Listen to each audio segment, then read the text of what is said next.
దుండిగల్లో దారుణం చోటు చేసుకుంది. భార్య సుపారీ గ్యాంగ్కి డబ్బులు ఇచ్చి మరి భర్త రామ్దాస్ని హతమార్చడానికి భార్య జ్యోతి ప్రయత్నించింది. వీళ్ళకి ఎప్పటి నుంచో కూడా తరచూ గొడవలు జరుగుతుండే. ఒకవైపు భర్త వైన్ షాప్ వెళ్తున్న క్రమంలో దాదాపు నలుగురు కలిసి దాడి చేసి బీర్ బాటిల్స్తో హతమార్చడానికి ప్రయత్నించారు. నేను అన్కాన్షియస్ స్టేట్లో కింద పడిపోవడం చూసి నేను చనిపోయానంటూ కూడా సుపారీ గ్యాంగ్ అక్కడి నుంచి వెళ్ళిపోయారు. కానీ నేను మాత్రము దాని తర్వాత తీవ్రమైన దెబ్బలు తగలడంతో నేను లేచి పోలీస్ స్టేషన్కి హుటాహుటిగా ఆ రక్తం మడుగులు అలానే వెళ్ళి పోలీస్ స్టేషన్లో కంప్లైంట్ ఇచ్చాను. నా భార్యనే నన్ను చంపాలనుకుందంటూ కూడా భర్త చెప్పుకుంటూ వస్తున్నాడు. నమస్తే, ఏం జరిగింది అసలు? నేను ఇంటికాడ ఉంటే నా షాప్ దగ్గర పిలిపించింది. ఫోన్ చేసి పిలిపించింది. ఎవరు ఫోన్ చేసినారు? అంకుల్కి, కింద అంకుల్ ఉంటాడు ఒక అతను. ఫోన్ లేదండి నా దగ్గర. ఫోన్ లేకపోతే ఆయన పైన మా రూము ఆయనది కింద ఉంటుంది. ఫోన్ చేసి రామ్దాస్ని రమ్మని చెప్పేసి చెప్పింది. సరే మా భార్య ఎందుకు పిలిచిందో, ఇంకా షాప్ దగ్గర ఒక్కతే ఉంటుంది కదా అని 9 o'clock టైం అవుతుంది మేడం. వెళ్ళాను. వెళ్ళి చాలాసేపు కాసేపు కూర్చున్నాను. కూర్చున్న తర్వాత ఒక అబ్బాయి వచ్చాడు బైక్ మీద. వస్తే కాసేపు అతనితో మాట్లాడింది. సరే మాట్లాడింది కదా అని ఇంకా తెలిసిన వాళ్ళే అనుకొని నేను కూడా అక్కడనే ఉండిపోయినా. అయితే అమ్మ నాకు జ్యోతి నాకు 2 రొట్టెలు పార్సల్ చేయని అబ్బాయి చెప్పాడు. అబ్బాయి చెప్తే అమ్మ మా భార్య ఉండి ఎక్కడికి వెళ్తున్నారు మీరు అని చెప్పింది. అయితే నేను వైన్ షాప్కి వస్తున్నా అని చెప్పింది. అయితే సరే మా ఆయన కూడా తీసుకెళ్ళు అని ఆమె చెప్పింది. అయితే నేను వద్దులే, నేను తాగను, వద్దు నేను ఇంటికన్నా వెళ్ళిపోతా అంటే, కాదు నువ్వు వెళ్ళు, నా దగ్గర డబ్బులు కూడా లేవు అని చెప్పిన. అవసరం లేదు, ఆ అబ్బాయి ఇస్తాడులే, వెళ్ళు అని చీటికి మాటికి ఒక అర్ధగంట సేపు వెళ్ళాను. నేను తాగను, అవసరమైతే తీసుకొచ్చేస్తాను అని చెప్పిన. తీసుకొస్తానంటే కాదు, సరే తీసుకొని వచ్చేసి అని చెప్పింది. ఆడపోయినాక అబ్బాయి ఏమో కాసేపు అక్కడ వైన్ షాప్లో బీర్లు తీసుకొని 2 ఎవరికో కాల్ చేసిండు. ఏమైందని లేట్ అవుతుంది ఇంటికి పోదాం అంటే, నేను పనికి చేసి వచ్చి అలసిపోయి ఉన్నాను, నిద్ర కావాలి కదా అని చెప్పేసి చెప్తే, కాదు ఆగదు, పోదాం, ఒక 10 నిమిషాలు ఆగు, 20 నిమిషాలు ఆగు అని అర్ధగంట సేపు అక్కడ నిల్చోబెట్టి కొంచెం ముందుకు వెళ్ళొద్దాం,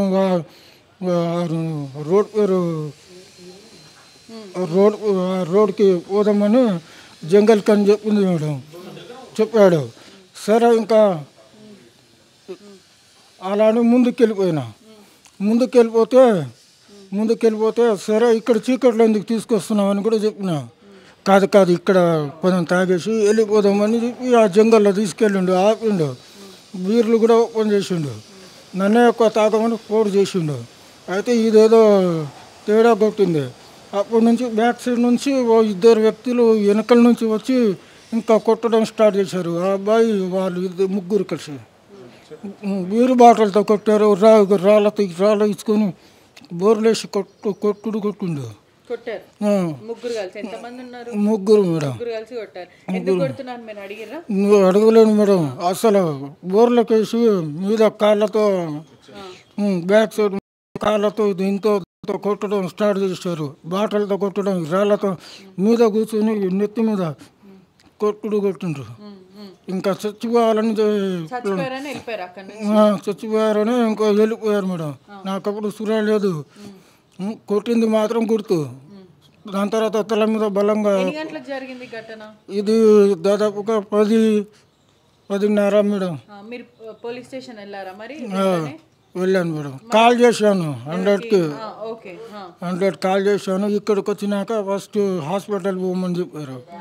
హాస్పిటల్ పోయినాం. మాకు 1 గంట తర్వాత వచ్చింది మేడం. 1.5 గంట. మీ భార్య మిమ్మల్ని ఎందుకు చంపాలనుకుంది? సుపారీ గ్యాంగ్కి ఎందుకు డబ్బులు ఇవ్వాల్సి వచ్చింది? ఏమో మేడం తెలియదు. ఇప్పుడు ఉన్నాయి మేడం. మాకు 498 వేసింది కదా, అప్పటి నుంచి ఆమె తీరే వేరు.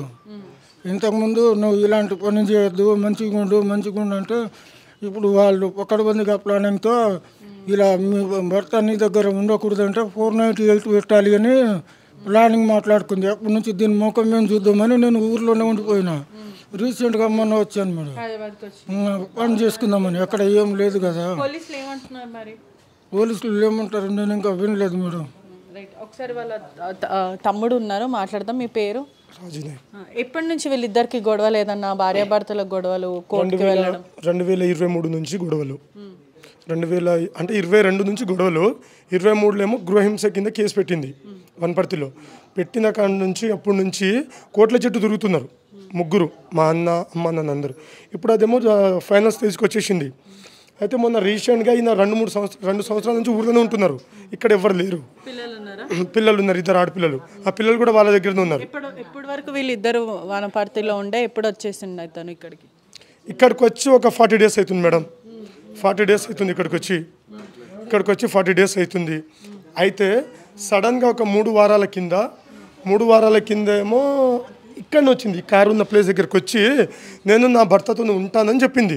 ఎవరికి? పక్కన ఉన్న వేరే పెద్ద మనుషులకు చెప్తే వాళ్ళేమన్నారంటే, ఎందుకు వాళ్ళిద్దరు కలిసిపోతూ అంటున్నారు కదా, కేసు కూడా విత్డ్రా చేసుకుంటూ అంటుంది కదా, ఇంకా కలిసిపోండి ఏముంది, పిల్లలు కూడా పెద్దగా అయినరు కదా, 2 ఆడపిల్లలే కదా అని అనుకున్నాం. కానీ మేము సడన్గా ఇట్లా నమ్ముకున్నాం. ఏమని? ఇట్లా నిజంగా మార్పు వచ్చిందేమో, వీళ్ళు చెప్పంగా పిల్లలు పెద్దగా అయినది మార్పు వచ్చిందేమో అని అనుకున్నాం. కానీ ఏమైంది, 2 వారాల కింద పంపించి వచ్చినారు. ఎవరు?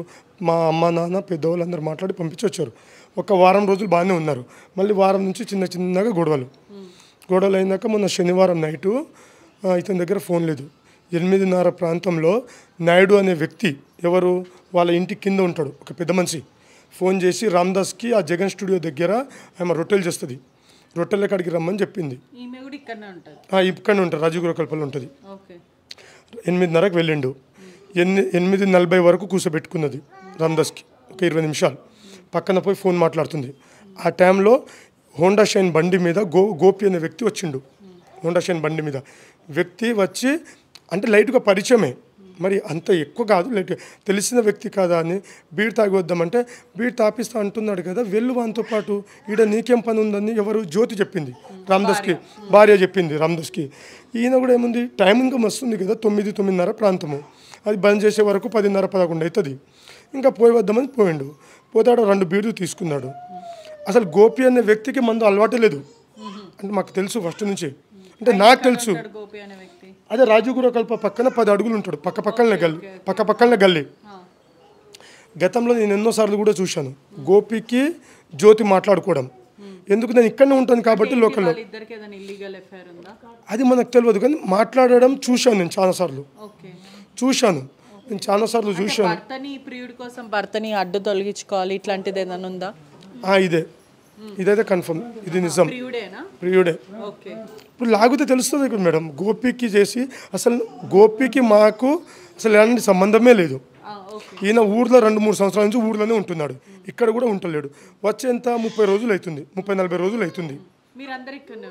నేను ఉంటా, నా ఫ్యామిలీ ఉంటారు. కానీ అమ్మ నాన్న రామ్దాస్ అనే వ్యక్తి మాత్రం 2022 నుంచి 23 నుంచి ఊర్లోనే ఉంటున్నాడు. ఇది ఏదో ఒక రోజు నాకు డేంజర్ ఉంది. ఏంటంటే ఇది ఎప్పుడు కొంచెం డేంజర్ క్యాండిడేట్ లాగా ఉంటుంది. దీని మీద గతంలో ఒక కేసు కూడా ఉంది, బాచుపల్లిలో దొంగతనం కేసు ఉంది దీని మీద, గొలుసు అంటే బంగారం దొంగతనం కేసు ఉంది దీని మీద. మరి పోలీసులు ఏమంటారు, ఇంత జరుగుతుంది, భార్య మీద అనుమానం, భార్య చంపించిందని మీరు పక్కా చెప్తున్నారు, మరి పోలీసులు ఏం చెప్తున్నారు? నిందితులను అరెస్ట్ చేశారు, అదుపులోకి తీసుకున్నారా ఏంటి? నిందితుల అడ్రస్ అయితే ఇచ్చాను, నిందితుల పేరు చెప్పాను, ఫోన్ నెంబర్ ఇచ్చాను, క్లారిటీగా కూడా చెప్పాను. నిన్న బాచుపల్లి సిఎస్ఆర్తోనే పొద్దున్న నుంచి సాయంత్రం వరకు కూడా మాట్లాడాను, చెప్పాను సిఎస్ఆర్కి ఇట్లా జరుగుతుంది సార్, ఇది పెద్ద క్రైమ్ ఇది. ఎందుకంటే ఒక దృశ్యం సినిమా లాగా నటిస్తారు సార్ వీళ్ళకంత సింపుల్గా వదిలిపెట్టకండి సార్, నువ్వు కాల్ డీటెయిల్స్ చూడు, సీసీ కెమెరాలు చూడు, అసలు వీళ్ళు పెద్ద డేంజర్ సార్ వీళ్ళు. చెప్పాను సిఎస్ఆర్కి, ఇవన్నీ చెప్పాను నేను. వాళ్ళ కేసు పెట్టాలి మేడం, ఇట్లాంటి ఘటనలు జరిగితే అసలు ఎట్లా ఉంటుంది ఇంకా.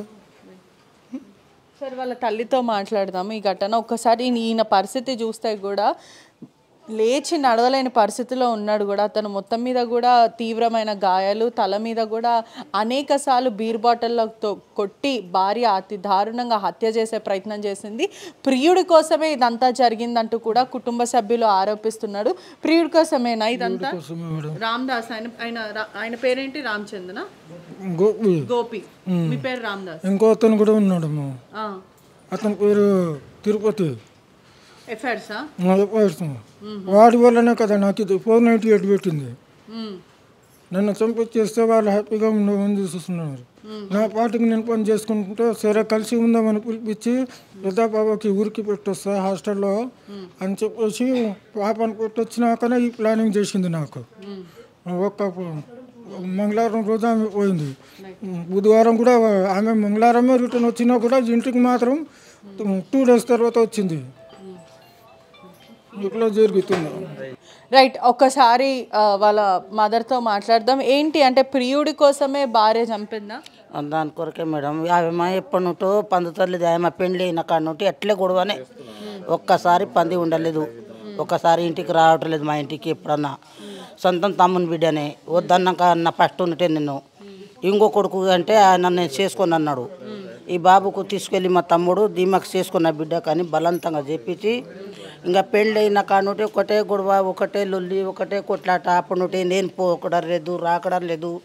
నా ఏరియాకే పోతలేను, ఎవరు చచ్చిపోయినా నేను మాకు చూడని పోతలేను, నాతోన వాళ్ళు వస్తలేరు. ఎప్పటికీ గొడవనే. ఆల్మొంది ఎన్నకు పెడుతుంది, ఏదైనా ఒట్టిదానికి ఒక మాట మనం అంటే 100 మాటలు చెప్తుంది.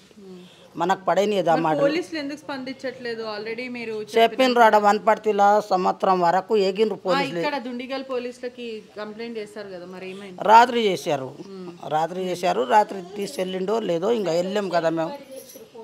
ఎంక్వైరీ చేసినాం. నైట్ వచ్చి ఎఫ్ఐఆర్ మొత్తం రాసుకొని ఎంక్వైరీ చేసి ఫొటోస్ అవి తీసుకొని గోపి అతన్ని పట్టేసుకున్నారు. దాంతోపాటు ఒక 4 members ఏమో పట్టేసుకున్నారంట. భార్యని ఇంకా తెలియదు, భార్య ఉందో పట్టుకున్నారో తెలియదు. ఇంకా మాకు ఇంకా పోయింది తెలియదు. ఇంకా ప్రియుడి కోసమే భర్తని చంపాలనుకుంది. ఇటీవల కాలంలో కూడా ఇది ప్రస్తుతం నయా ట్రెండ్గా మారింది. భార్యని భర్తని చంపడం, భర్తని భార్య చంపడం. ఇప్పుడు ప్రస్తుతం అంతా కూడా పెళ్ళిళ్ళు చేసుకోవాలంటే కూడా వెన్నులో వణుకు పుడుతున్న పరిస్థితి కనిపిస్తుంది. ఏదైతే ప్రియుడి కోసం భర్తని అతి దారుణంగా హతమార్చి అడ్డు తొలగించుకోవాలనుకున్న ఇదే ప్రీ ప్లాన్ కూడా చేయడం జరిగిందంటూ కూడా కుటుంబ సభ్యులు చెప్తున్నారు. బీర్ బాటిల్తో అతి దారుణంగా కొట్టి ఆ తర్వాత వ్యక్తి చనిపోయాడంటూ కూడా వాళ్ళు అనుకొని అక్కడి నుంచి వెళ్ళిపోవడం, ఆ తర్వాత ఇతను కాన్షియస్ స్టేట్లో రావడం, దాని తర్వాత ఈ ఘటన అంతా కూడా వెలుగులోకి రావడం.